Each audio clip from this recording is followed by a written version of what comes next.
Happy Thanksgiving week, everybody. My name is Kent. I'm lead pastor here at Epic. Everybody here and out of our other locations, do me a favor. Let's give a big warm welcome to everybody who's with us today. Come on. Yeah. Gonna be a great day. Glad you're at church today. We're gonna have a good time. All right, so this past week was a very important week in American culture. It's a week that happens every single year. This thing happens every single year. This is the week that we as Americans go from thankful for to we want more. Isn't that true?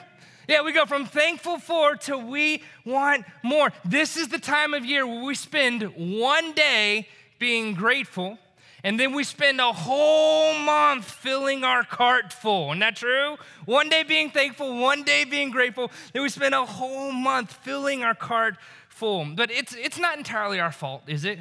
Right? I mean, truth is, if you think about it, like everywhere you look, there's ads and commercials and emails and catalogs. They're all fighting for your attention, trying to sell you something, and it works. Doesn't it? It totally works. It's like, oh man, I gotta get the deal, gotta get the doorbuster, gotta go get that. Here we go. Making your plan, checking your list twice, and all right, here we go. Here's everything I need to get. There's just something about all the marketing this time of year that just, I don't know about you, but kind of gets me. You know what I'm saying?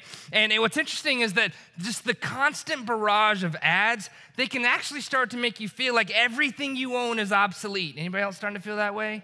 Like here's some magazines I got in the mail this week. Here's the first one. I looked at this. First thing I thought was, man, my TV is too small. I need a bigger TV. Not only that, over here, this apparently a robot that's $200 should be vacuuming my house. Did you know that?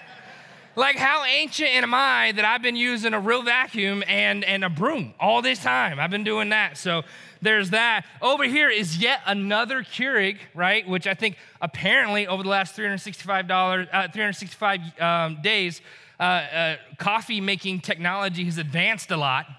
And so you need a brand new one of these every single year, right? Got a new Keurig. Like, I'm just, oh my gosh, all this stuff I got to get. Not just this one. I got this magazine here. It says I need a better home and garden. So I don't know who's thinking about their garden right now, but I should be because I need a better one. There's that thing. Then there's this one I got. Here's what it says. It says supersized cookies for Christmas. I've been eating regular sized cookies. What? Not only that, it says outrageously great gifts for everyone. No pressure there. That's what my gifts have to be. First of all, I got to get one for everybody. Second of all, they all have to be outrageously great. Stop it. You're lucky if I say Merry Christmas. So there's that. And then it says right here, I think it's funny, it says 100 plus ways to holiday. And I would have just put this aside. I would have just missed it. But I'm going to be honest, I had a little FOMO going on, a little fear of missing out. And I was like, hold on. Like, I've only holidayed one way my whole life. There's like 100 other ways to holiday I've been missing out on all these years.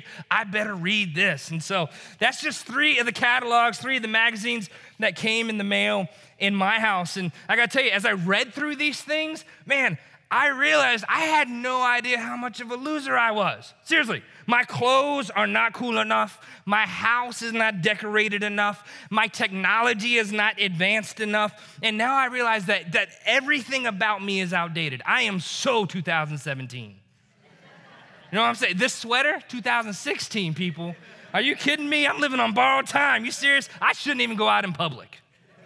Neither should you. I see you. Anyway, so what's interesting, though, about this time of year is that it can become so easy for us to be dissatisfied with what we have. And it's because we live in this culture that constantly reminds us of what we don't have. And if we're not careful, this can very easily become for us the season of discontentment,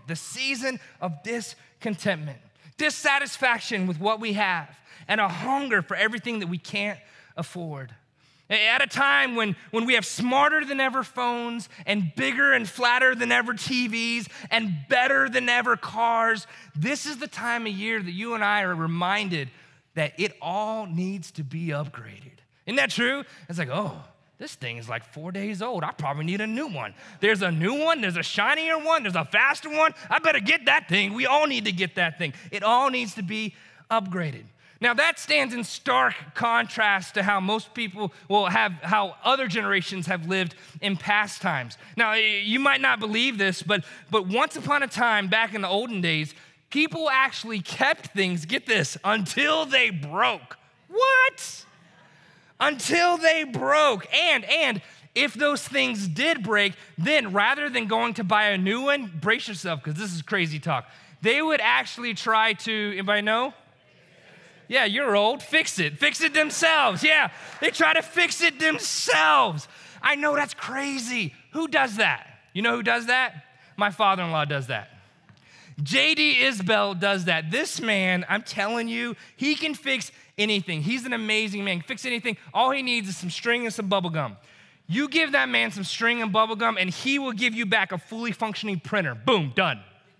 I don't know how, but he can do it. I've legitimately actually seen him take 3 broken printers that should have been thrown away. I've seen him take 3 broken printers and make one Franken printer that was better than it came when it came out the box. You know what I'm saying? Like he did that. I saw that happen. And what's interesting is that he's like this about everything. He even refills his own ink by hand for his printers. Like with a little injection thing, he just refills his own ink. I'm like, are you serious? Won't buy a new cartridge. No. I can refill that ink. When my wife was younger with her older brothers, they wanted a basketball goal. And so instead of going to buy one, he just made one. He made a basketball. He cut out a backboard. He welded a hoop. He got some pipe, put it all together, and was like, there's your basketball goal. I'm like, what? Who does that? Are you kidding me? I asked Tiffany, I said, what are some other examples of some things that your dad has done over the years to save money? And this is interesting. Here's what she said, word for word. She says, one time he cut down some trees and built our basement. What? Like, I barely feel like a man now. Are you serious? He just cut down some trees one day and built their basement. How do you do that? Are you kidding me? He did that. It's pretty amazing. Now, part of the reason why he did things like that, number one, is because he can. He can do stuff like that, so that's pretty impressive. Number two, I think part of the reason why he does that is because it's just a generational thing, right? Like his generation just thinks differently than other generations that have come after him.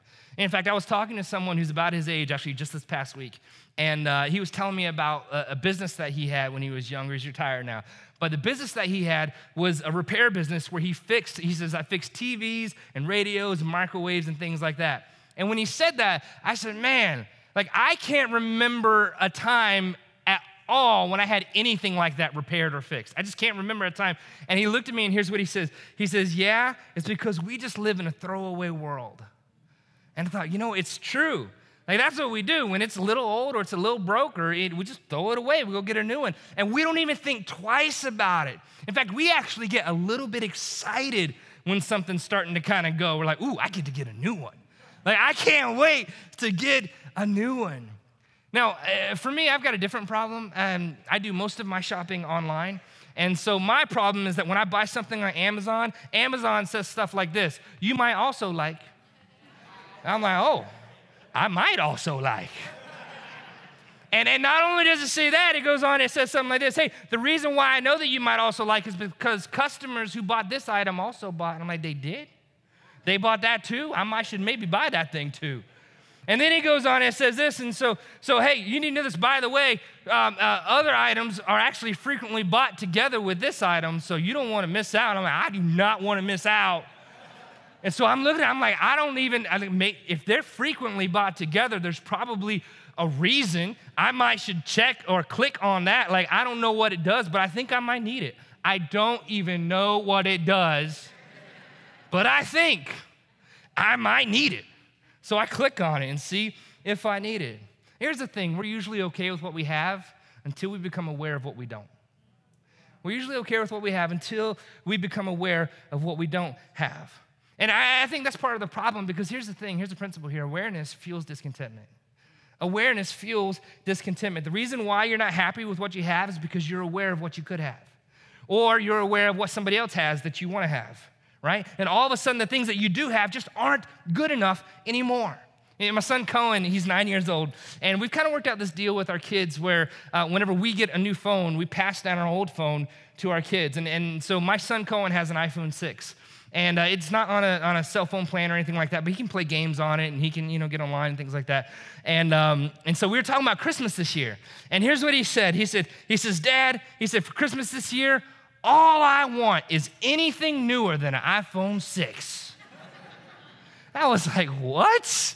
All you want is anything newer than an iPhone 6? Like, what is that about? There's absolutely nothing wrong with his iPhone 6, by the way. Nothing. Not one thing is wrong with it. But all he wants is anything better, anything newer than an iPhone 6. And it made me chuckle a little bit because I saw this principle at play, right? This awareness of, that's the thing that causes discontentment. And what he was saying was unapologetically, he was saying, listen, all I want is anything bigger and better than what I already have. And gang, I think that's on some level something that every single one of us struggle with. And I know you think you don't, but you do, because we all do. You just don't say it like a 9-year-old would. Yeah, that's good preaching. I know that's good preaching. That was good. I know that was good. Go ahead. Come on, say it some more. I know you say it some more. Yeah. And part of what I think we need to realize when it comes to our desire for stuff and our desire for more of it is that ultimately, at the end of the day, our desire for stuff is actually just an appetite. And here's what I know about appetites. Appetites are never fully and finally satisfied.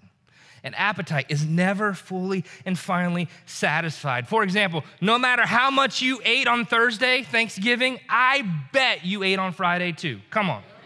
Right? Because you got hungry again. And some of you are like, I had second Thanksgiving. Are you kidding me? That was a good day. Right? It's awesome. We love that. But why is that? It's because our appetites are never fully and finally satisfied.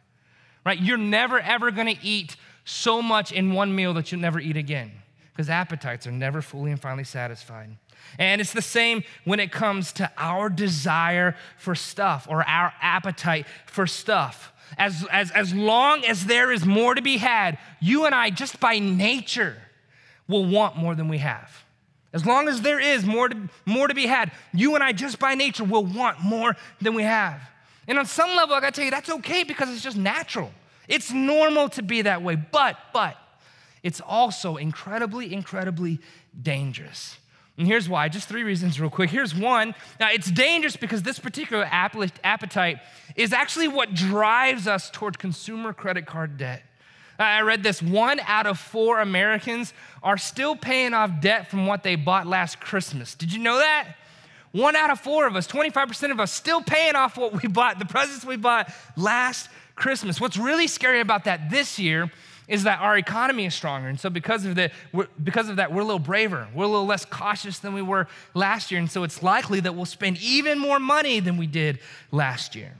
Another reason why this appetite can be really dangerous is because this is the kind of thing that can keep you under the thumb of financial stress. And here's why. We spend what we should be saving. Like, we spend what we should be saving. And because of that, we have little to no financial margin. And no matter how much money you make, if you have no financial margin, you have no financial peace, because peace is always found in the margin. Peace is always found in the margin. And then here's the third reason why this appetite can be really dangerous. It's because even though most people think that they're generous, the truth is that they're not. Most people, almost everybody would consider themselves generous. Almost everybody would say that they want to be generous, but the truth is most people just aren't generous. And this is a big part of the reason why. You see, most of us manage our money in such a way that we assume that it's all for us to consume. We live with the assumption that it's all for our consumption. It's all for me to consume now, or I'll save it so that I can consume it later. And whether it's now or later, the truth is it's the assumption that it's all for my consumption. And that's a problem. And Jesus had a word for this. You know what it was? Greed. Yeah, greed. And so whether you feel like a generous person or not, the truth is, you know how you know? What does your bank statement say about you? Does your bank statement say that you're generous? Or does your bank statement say that you're greedy? Do you spend everything on you? Is it all for you to consume? Or are you generous and you give some away? See, here's the thing about this. Most of us manage our money in such a way that even if we wanted to be generous, we couldn't, because we're so upside down financially.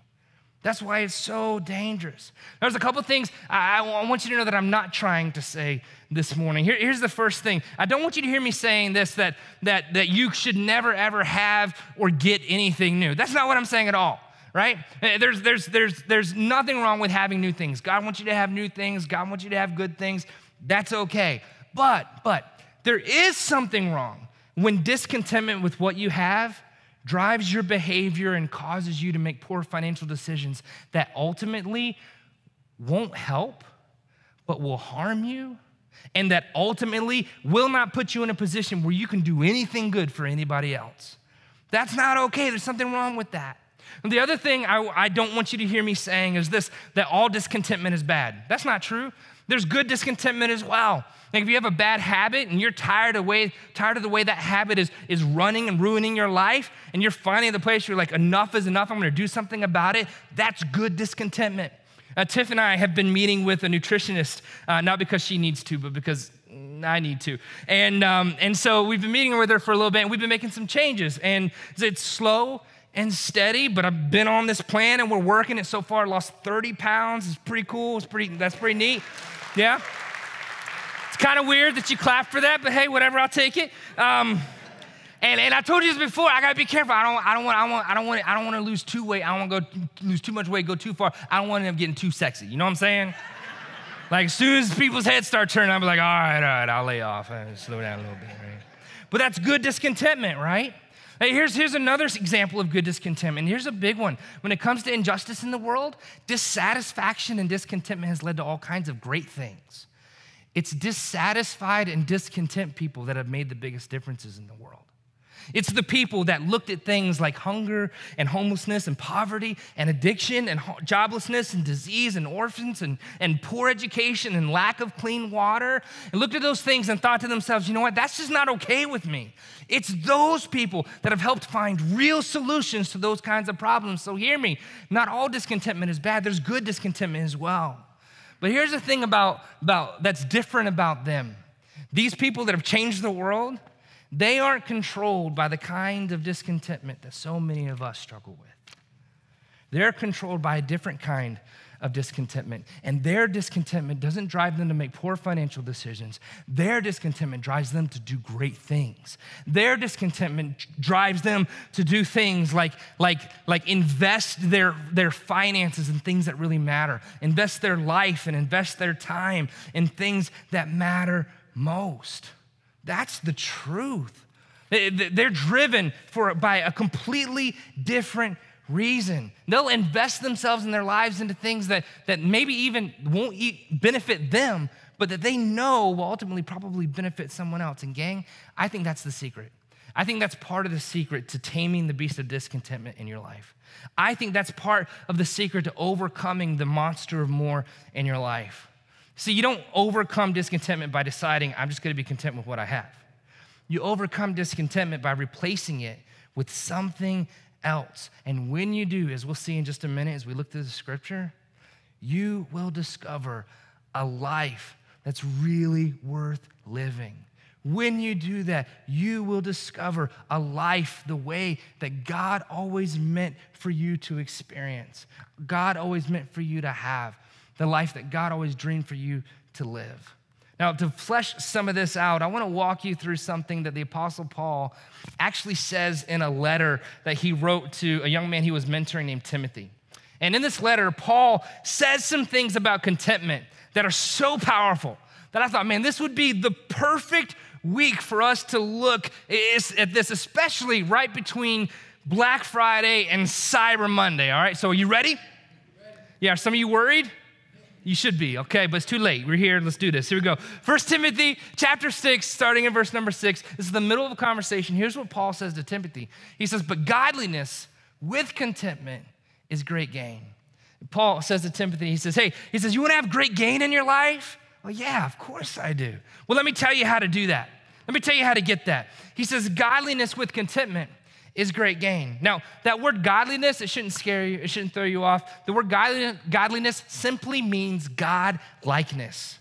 And in the New Testament, we're actually told how we can be more like God. And that's simply to put other people ahead of yourself. That's how you be more like God. You be more loving toward other people. Why? Because that's what God is like. He's loving.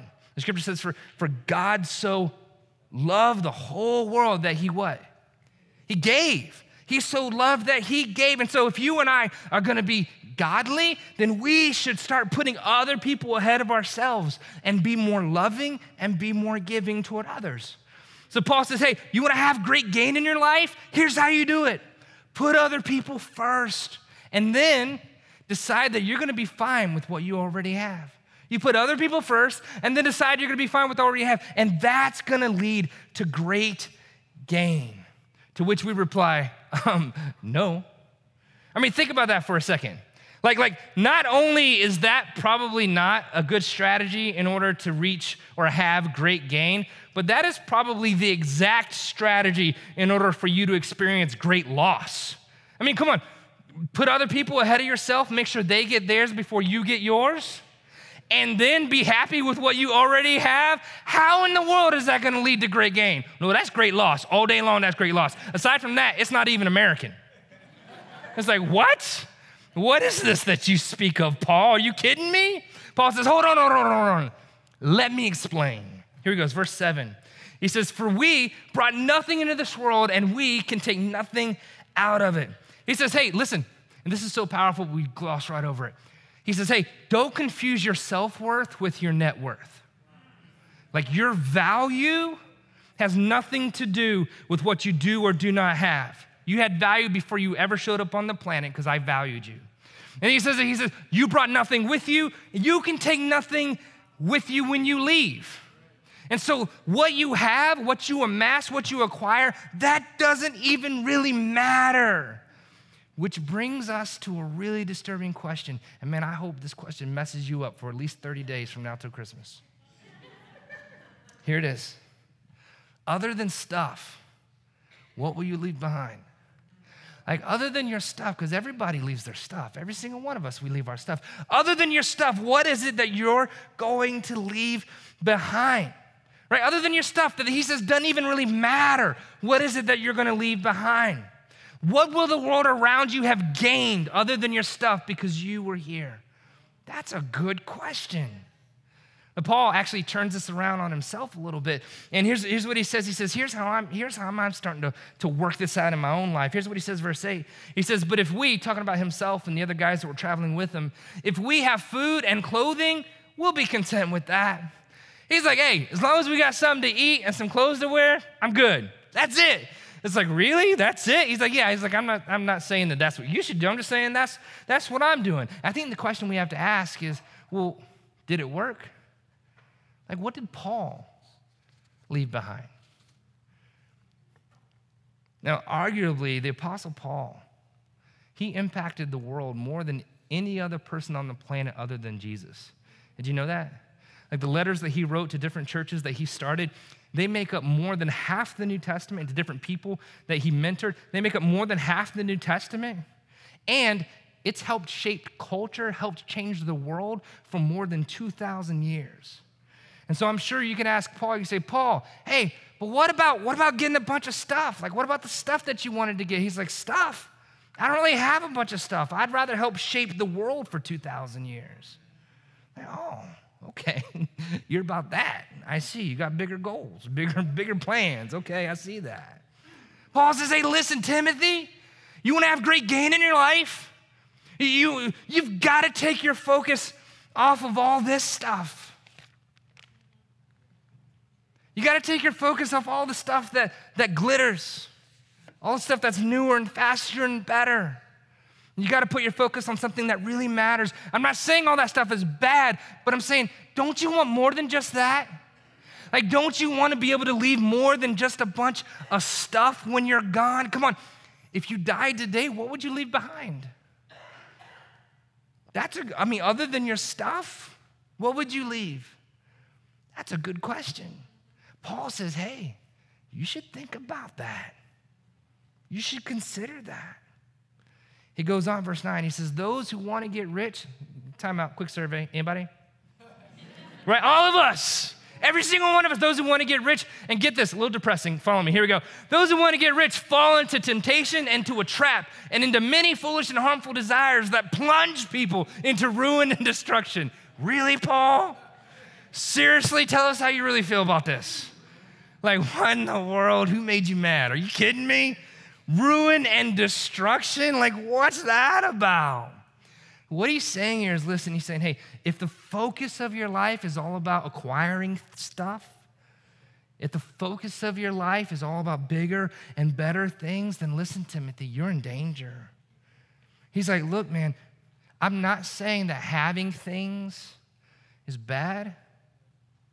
I'm not saying that you can't have things. I'm just saying you gotta be careful that your things don't have you. Because that's the danger, isn't it? Your things will have you and they'll plunge you into credit card debt. Your things will have you and it'll plunge you into financial ruin. Your things will have you and it'll plunge you into no savings and no margin and thereby having no peace. Your things will have you and it'll plunge you into not giving and not being generous. Even though you want to be, even though you think you kind of are that kind of person, you can't because you just don't have the margin. Because you spent your whole life chasing. Paul says, Timothy, don't assume that it's all for you to consume. That's dangerous. And then he repeats himself just to make sure we're paying attention. Here's what he says next. He says, for the love of money is the root of all kinds of evil. You heard this before? Now notice he doesn't say that money is the root of evil. That's not what he says. He says the love of money is what leads to all kinds of evil things. Now, so you got to ask the question, how do you know if you love money? Right? Some of you, if you be honest, you'd be like, I just do. You know what I'm saying? It's like, I just do. I love money. I love me some money. I just do. Right? I just do. Others of you, you wouldn't admit it no matter what, because honestly, this is one of those things that's just hard to see when you're looking in the mirror. Right? It's just it's like jealousy. It's like greed. It's just hard to see the love of money when you're looking in the mirror. In fact, we even use different words for it. We say things like, no, I don't love money. I'm just ambitious. Like, oh, that's you're crafty is what that is. Paul says, no, you might have a problem. Like you might love your money a little too much. So here's some questions you can probably ask yourself to maybe help identify maybe if you love money just a little bit too much. Here's one. What are you willing to do for it? Right? Because you do crazy stuff for the things and the people who you love. Isn't that true? I mean, you do crazy stuff. You buy crazy stuff. You drive crazy distances. You're like, oh my gosh, I love you, girl. I'm going to do anything for you. Oh my God, oh my God, oh my God. What would you do for money? What wouldn't you do? Right? Here's the second one. Who or what gets prioritized behind it? Like who or what gets prioritized behind your desire for money, your love of money? Who or what gets prioritized behind what you do in order to be able to acquire more of it? Is it your family? Are there people at home who feel like they have to compete with your stuff in order to get you?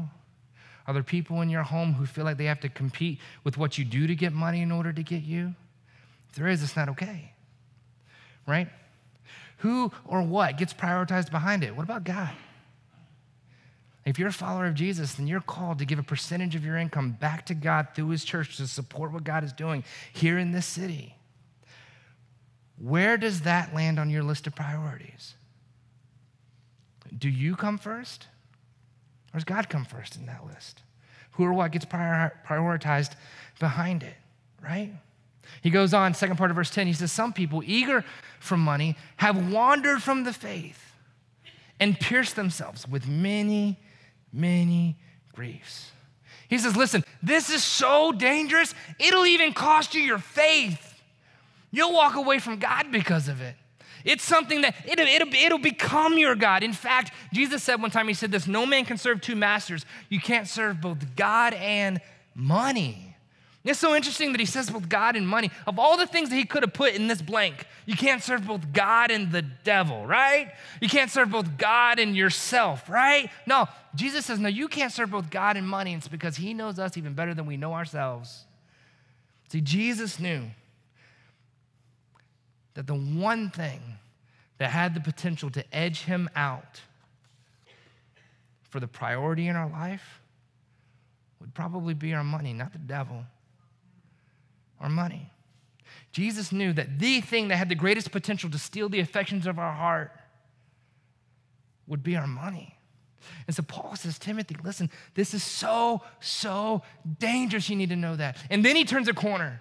And it's as if he says, hey, now that you know that it's so dangerous, now that we're clear about that, listen, let me tell you what you should do.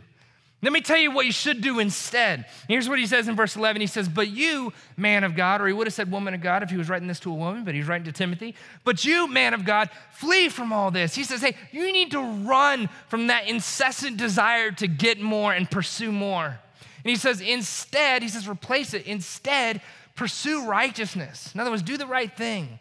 Pursue godliness. In other words, put other people ahead of yourself. He says, pursue faith. That is to trust that it's going to be okay because God has a plan and it's going to work out. And you trust that. That's what faith is. He says, pursue love. Pursue endurance. He says, hey, don't give up. And he says, and pursue gentleness, he says. Pursue those things. In other words, he basically says this. He says, contentment is found by changing what you chase. Contentment is found by changing what you chase. You have to decide to chase something else. And if you do, he says, you will have great gain in your life. Now, a little further down in this passage, Paul actually speaks directly to some rich people. And he actually gives them some very specific instructions about what rich people should do. He says, Timothy, tell the rich people to do this. And it's interesting, and I don't want you to gloss over. I want you to be like, oh, okay, you're not talking to me. No. If you are here, FYI, you are rich. Like if you eat and sleep indoors compared to the rest of the world, basically most of the world, you are in fact rich. Congratulations. You didn't know that about yourself, did you? Like, I'm rich. Found that out at church today. Wow. Pretty awesome. Walk a little taller. Yeah, right? Man, I'm rich. And so here's what he says. He says, listen, look, you're rich. You need to know that about yourself. He goes on in this verse. He says, command those that are rich in this present world. And if you're still wondering if you're rich or not, if you have a package coming to you from Amazon this week, you're rich. All right? If you that means you had extra. You could buy something from Amazon, you got extra. Command those who are rich in this present world not to be, and you would think he'd say, not to be so rich. But that's not what he says. And the reason why he doesn't say that is because there's nothing wrong with being rich. It's what you do with your richness that matters. He says, hey, don't be rich. Instead, he says, he tells them not to be arrogant, he says. Now, what's he mean by that? Listen, if you have extra and you assume that it's all for you to consume, that's arrogant, right? If you think it's all about you, it's arrogant. If your bank statement would say that you're greedy, that's arrogant. Right? It's God who gave you the ability to even make wealth, to get wealth, right? That's arrogant not to leverage it for his purposes, yeah? And so he says, hey, make sure you're not arrogant, nor to put their hope in wealth, which is so uncertain. You know what that means? It means, hey, don't let money be your first priority. Hey, don't let money be your chief pursuit. Hey, don't let money be the focus of your life. Let something else be the focus of your life. What? Here we go, second part of verse 17. But to put their hope in God. He says, put your hope in God, who richly provides us with everything for our enjoyment. He says, hey, you need to remember, God's the one who gave you everything that you have. And you can have and enjoy stuff, but you got to make sure that your stuff doesn't have you. You can have and enjoy things, but you got to make sure that your things do not have you. Don't be consumed by what you don't have so much that you don't enjoy the things that you do have. Verse 18, he says, command them to do good and to be rich in good deeds. Why do you think he would tell Timothy to specifically tell the rich people to do good and to be rich in good deeds? Why? Number one, it's because they could. They had capacity to do those things, and so they should. And they could, so they should. Number two, it's because, I don't know about you, but I have this incredible ability to take care of me. You know what I'm saying? I love me some me. Come on, Tio, you know what I'm saying? I love me some me. I feed me, I bathe me, I take care of me, I wake me up in the morning, I make sure me gets to bed early enough to get my beauty sleep. I take care of me because I love me some me, and if I'm not careful, I'll fill my whole calendar with everything just for me. Paul says, don't do that. He goes on, he says, and to be generous and willing to share. He says, you need to actually develop a lifestyle of generosity.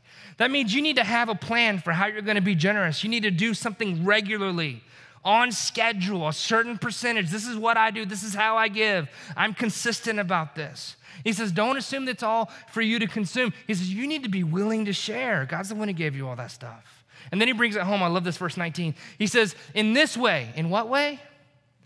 In this way, in putting others ahead of yourself, in being generous and by giving, in changing what you chase, in not being like everybody else and chasing the next shiny thing, but in changing what you chase, chasing the things that really matter most, by being consumed or rather not being consumed by bigger and better or faster and cooler, by not being consumed by what you're gonna wear or drive or where you're gonna live and how tall your ceilings are and what color the hardware on your cabinets is and how big your bank account can get. By not being consumed by those things, he says, in this way, they'll lay up treasure for themselves as a firm foundation for the coming age, so that, talking about us, so that they may take hold, it's so powerful, of the life that is truly life. He says, hey, you want to really live a life worth living? You want to really live a life that's like, man, that's living the life. He says, you want to do more than just leave a bunch of stuff when you're gone? Then change what you chase and invest your life in the things that really matter the most. And if you do, you will have and you will live a life that's really worth living. And one of the things that we've taught since day one of our church, like 10 whole years ago, is this: a life of significance is found in giving it away. Like a life of significance is found in giving it away. This is how you leave something more than just some things. This is how you live a life with great gain, Paul would say. A life of significance is found in giving it away. And you're reminded of this at every funeral you ever attend, that a life that's significant, the significance of that person's life, the significance one day of your life, the significance one day of my life will be determined by how much of it we give away. Please, please, please do not let the legacy of your life be, man, he sure did, she sure did have a lot of nice stuff. Are you kidding me? That's what you did with your one and only life? God's got so much more planned for you. God's got so much impact in store for your life than just acquiring, amassing a bunch of stuff. Come on, a life of significance is never determined by what's been accumulated over time. Never. So Paul was right when he said in 1 Timothy 6:6, he says, godliness with contentment, putting other people ahead of yourself and being okay with what you already have. And that's how you can live a life of great gain. So come on. Why don't we do this? What if we did this? What if we just chose to be different? What if we reprioritize some things, right? Like we could actually enjoy what God has given us and still make sure that we leverage what we have for more than just ourselves. Not assume that it's all for us to consume, right? Listen, that's why, man, I beg you to make sure that someone or something has priority in your life financially. Something else. Because if you do, you'll enjoy what you have. And what you have will never have you. It's true. It's the one thing that fights for your heart more than anything else. Don't let it have first place in your life. That spot's already taken. That's God's. Yeah. And so, hey, By the way, you're gonna have a great opportunity to put this into action 2 weeks from now. We're gonna receive our year-end offering. And I know some of you are like, wait a minute, that's what this was all about? I knew it. All you preachers are the same. No, that's not what this is about. Totally not what this is about. It just happened to be, it just fit. So I was like, I'm gonna say something. I psyched myself up for it. I'm like, I'm gonna say something, I'm gonna say it. We receive our year-end offering, and here's what it is. It's an opportunity for you to give a gift back to God in gratitude for his faithfulness in your life all year long, and it's an opportunity for you to give in support of your church and what happens here in people's lives. You talk about a thing that really matters. You talk about a thing that makes a difference in people's lives, not just for right now, but for forever. Man, that's something worth investing in. That's something worth giving to. So 2 weeks from now, I'm asking you to begin praying about how you're gonna give and what you're gonna do. And I believe it'll be a day of miracles, not just for our church, but it'll be a day of miracles for you. Because here's something I believe, and it's not because I'm one of those, you know, if you give, you'll get, ha, ha, ha, oh my God, ha, ha. That's ridiculous. That is so ridiculous. But I do believe that what you make happen for other people, God will make happen for you. I've seen this play out in my life time and time again. You be faithful with what God has put in your hand, God is faithful, and he'll take care of you. He does that. He just does that. Something about exercising our faith in that way that always causes us to intersect with God's faithfulness. It just does. So I want to challenge you to take that step. And then one last thing I want to share with you. You know the reason why so many of us, myself included, choose to live our lives this way? It's a little different, isn't it? You know why? It's because of Jesus. It's because there was a day and Jesus gave his life so that I could have life. And there was a day that Jesus gave his life so I could have a relationship with him. And the day that I made a decision to step across the line of faith and receive that gift from God and say, God, I need you to be the forgiver of my sin and leader in my life, was the greatest day of my life. It was the most important day of my life. And I'll spend the rest of my life following God with all of my heart, with all that I've got, because he deserves it. Every bit of it. When I didn't deserve it, God loved me, so I'm going to give him everything I've got till now, till I stop breathing. And I just want to give some of you who maybe haven't taken that step the opportunity to do the same thing. So here's what I'm going to do. I'm going to pray, and you can just pray along with me to yourself, all right? Because this could be the most important decision you ever make in your life. And so let's pray. Here we go. Jesus, thank you for giving your life for me so that I could be forgiven. Today, I'm making the decision to accept that gift from you. And I'm making the decision to follow you with my whole heart. In Jesus' name, amen. You know, God, thank you. Thank you that you gave everything for us. And Lord, I pray that you would help us to be willing to give everything for you. God, help us to know what to do with what we just heard. God, give us the strength and the courage to actually do it. In Jesus' name we pray.